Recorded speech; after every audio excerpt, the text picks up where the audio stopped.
قیامت کے دن انسان سے جہاں نماز کا حساب لیا جائے گا وہاں زکوٰۃ کے بارے میں بھی پوچھا جائے گا، اور پھر دیگر اعمال کا حساب ہوگا۔ رسول اللہ صلی اللہ علیہ وسلم نے فرمایا، سب سے پہلے جس چیز کا بندے سے حساب لیا جائے گا وہ اس کی نماز ہوگی۔ اگر اس نے اسے مکمل ادا کیا ہوگا تو وہ مکمل لکھ دی جائے گی، اور اگر اس نے اسے مکمل ادا نہیں کیا تو اللہ تعالیٰ فرمائیں گے دیکھو میرے بندے کے پاس کچھ نوافل ہیں کہ ان کے ذریعے فرائض کی تکمیل کر سکوں۔ پھر یہی معاملہ زکوٰۃ کے ساتھ ہوگا، اور دیگر اعمال کا بھی اسی طرح حساب ہوگا۔ یعنی ہمارے اعمال کی دو بڑی قسمیں، ایک فرض ہے اور ایک نفل ہے۔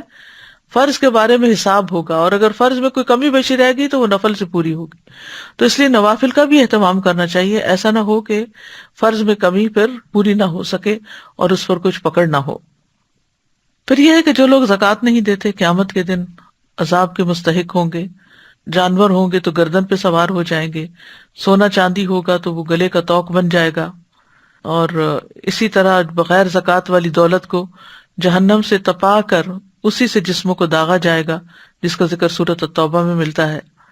ایک ایک سکے سے عذاب دینے کے لیے جسم کو بڑا کر دیا جائے گا۔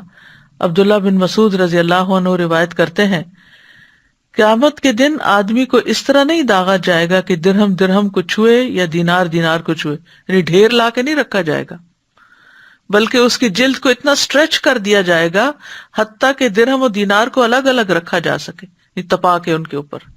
یعنی ہر درہم، ہر دینار، ہر کوائن جو ہے وہ اسکن کے الگ حصے پر ہوگا، کیونکہ انسان کا سائز بہت بڑا ہو جائے گا۔